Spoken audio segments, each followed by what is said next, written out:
Okay, it is day 24 of my hypersomnia video diary. Had a little bit of issue coming up with topics for tonight. And first I just want to say, got a really nice comment on my last video, and saying, just reminding me that there are places that don't allow, Adderall and amphetamine-based treatments, and there are people that can't get the same medicine that I can, and because I'm able to, feel awake for, even a week out of the month, let alone typically the 3 weeks that I get, I should be grateful for that, and I am. So I just want to put that out there. I think, everything is relative in a sense, and your frustration level and your interpretation of things is kind of relative based on your situations. But sometimes it takes, someone from a different standpoint as you to kind of put it back in check, and I appreciate that. So today is just going to be some easy, kind of fun information, so to speak. Make sure everything's still cool here. All right, cool. So today I'm going to go over sunlight and its effect to help wake me up, scheduling conflicts or scheduling no-nos, I like to say, and then some embarrassing hypersomnia moments that I've had in my life, and I'll be candid. So, sunlight. One thing, people have said in the past is, well, open all your blinds and, let the natural sunlight come in and hit you early in the morning, and it'll help to start wake you up, because it helps regulate that circadian rhythm. It doesn't do that for me. Somehow I find a way to block the light from my eyes, whether that's rolling over and sleeping on my stomach, or pulling, a blanket or shirt over my head or a pillow or something. But sunlight, if I was naked, or not naked, but if I was you have to take my shirt away from me for sure, but because I'd probably pull it over my head subconsciously.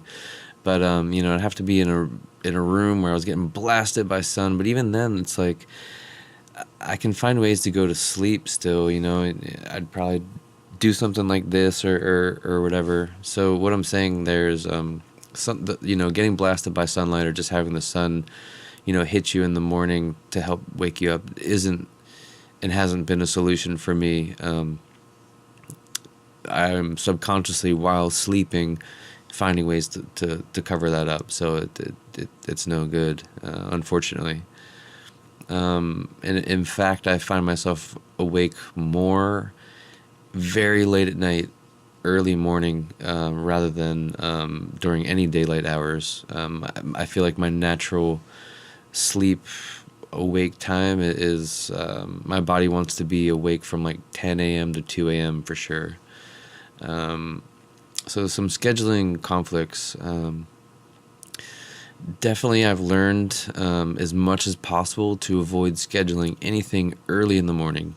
So, whether that's a job interview, a doctor's appointment, having to meet someone, anything, just avoiding the morning will help me to ensure that I will, make that appointment. I try my hardest, although while in the state of sleep drunkenness, it's hard to think very clearly. So I try to not allow myself to schedule things while I'm sleep drunk, because I chances are I won't remember, or I'm agreeing to something that I just cannot and should not commit to. Making commitments while not on meds is a bad idea, and here's a few examples.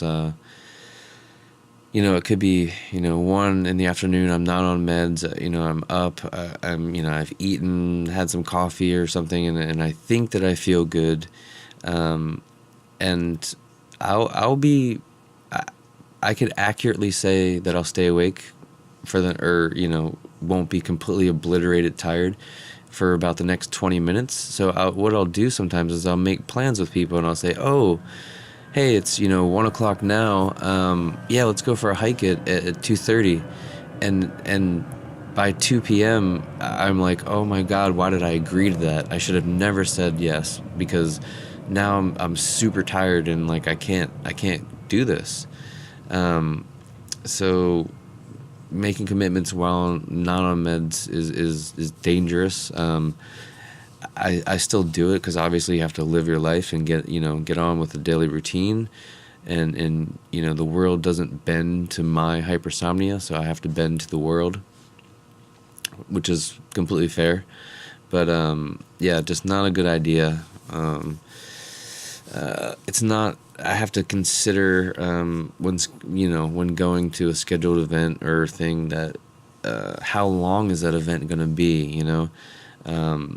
If it's something very intensely mentally stimulating or engaging, then that's also a consideration. If I'm having to go to like some sort of conference or some sort of educational meeting or something, I'm probably in an hour or hour and a half at the most. I'm gonna max out and start to get really tired. So I have to consider, are there breaks? How long is this? What is the stimulation and the engagement?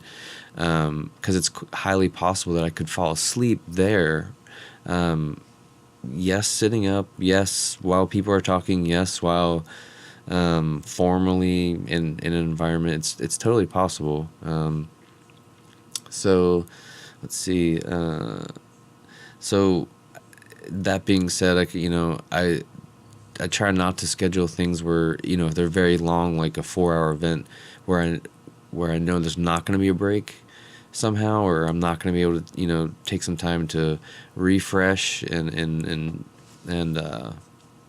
wake back up. Then I won't do it. I try not to. Things that are extremely dark and cozy, whether on meds or off meds, it's dangerous sometimes.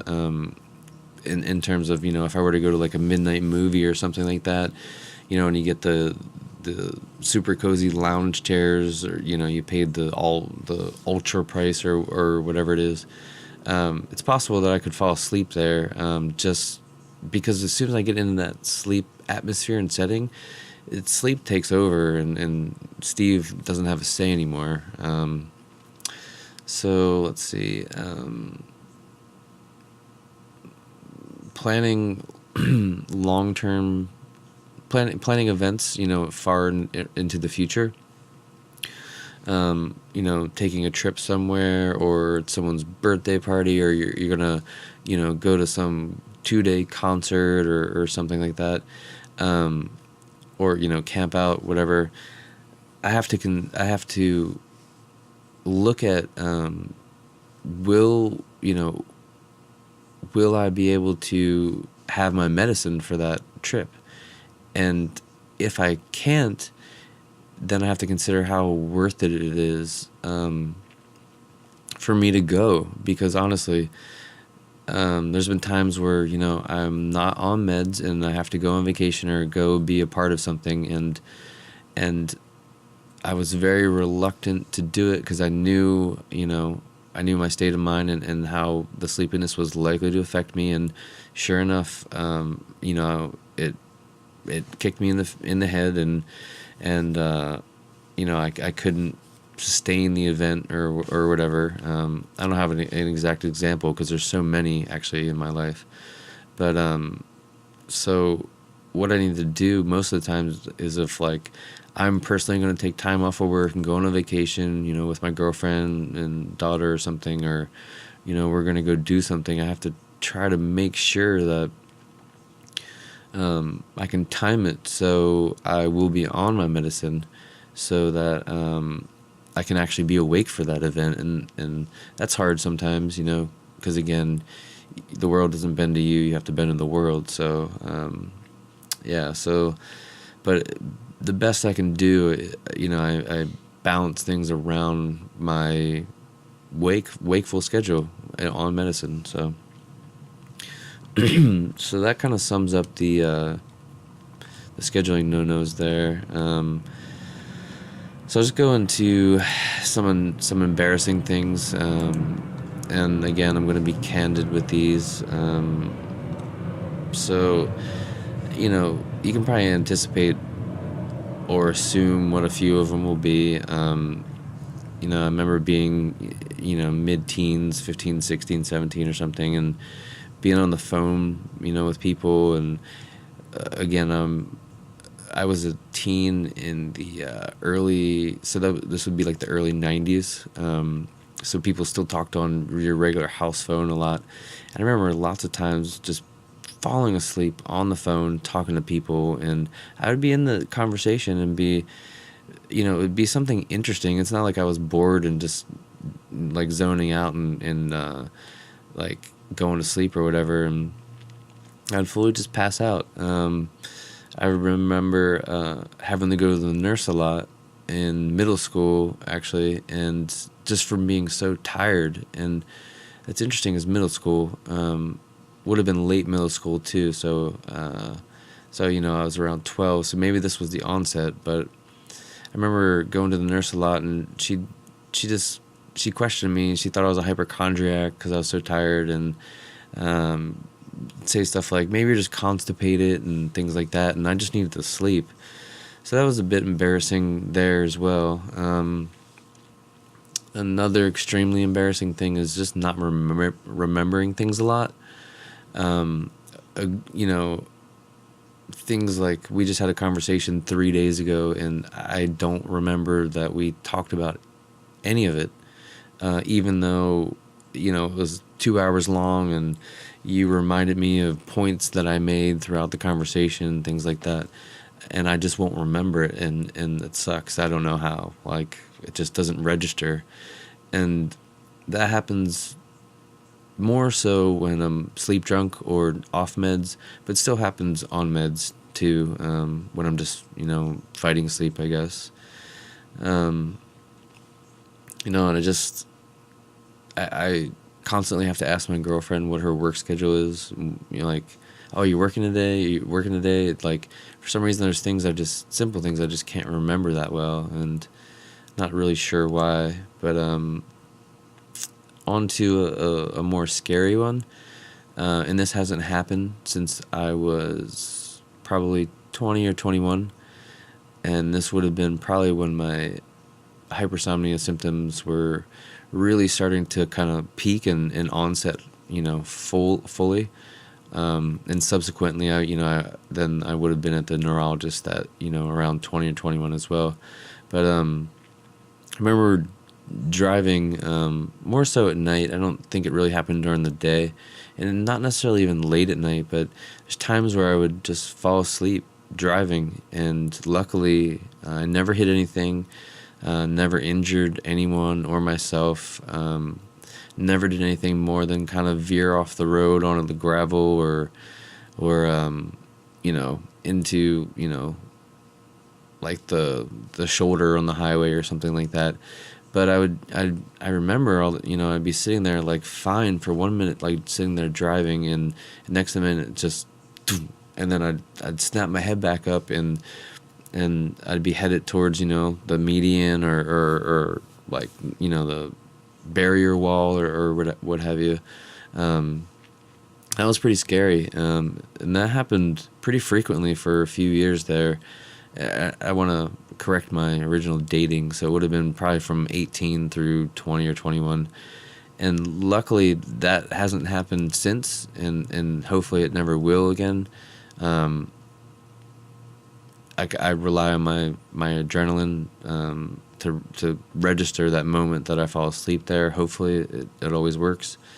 But that was probably the most scary one, for sure. And then, simple things like falling asleep in class, and, I've fallen asleep at work before, just sitting up in my chair, like 1 minute just reading typing, and then taking a minute to think about something, and then next second I'm out.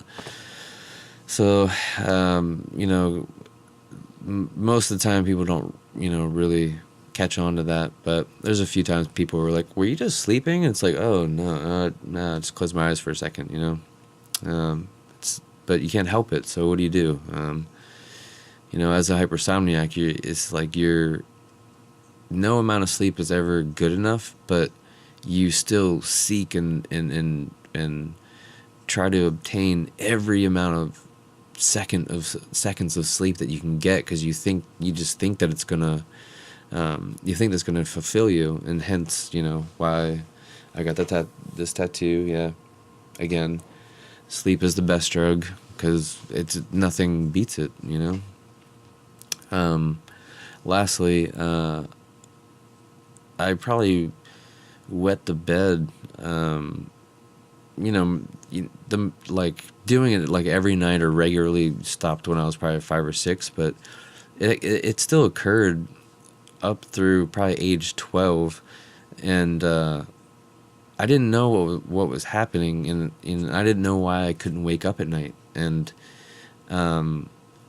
it's even happened like this is mildly embarrassing, but in no way dishonest or anything. But a couple of times in my adulthood it happened too, and the thing is like I just don't wake up. Like a normal person doesn't sleep through that. They have their internal like body function or neurological function says, "Hey, alert, alert, alert, get up, you're gonna pee, you're gonna piss yourself." Most of the 99% of the time, mine is working now. But when I was younger, like I said, up to like age 12, it was random, and I would sleep right through it and wake up in the morning, and then I'm wet, and that's pretty embarrassing. I had to think about that when I would spend the night at friends or things like that, and tried things like stop drinking fluids past like 7 or 8 p.m. and it didn't matter. It just if I wasn't gonna wake up, I wasn't gonna wake up. It didn't matter how what I drank, when I drank it, when I stopped drinking it, whatever. So yeah, that's gonna sum it up for today. Hope you learned a little bit, and maybe some of this has happened, to some of you. Obviously, the scariest thing is the driving one, and thankfully that hasn't happened. Like I said, in roughly 20 years. I did see another video where another hypersomniac, he refused to drive anymore because of an incident that he had. Where he fell asleep while driving, and as an adult, yeah, if that happened to me, and I probably would have to, say I'm not going to drive anymore, because it's a very scary thing. Like when you can't control, if you're going to fall asleep or not, that's very dangerous. All right, well, have a good one. This is the end of day 24, and see you tomorrow for day 25.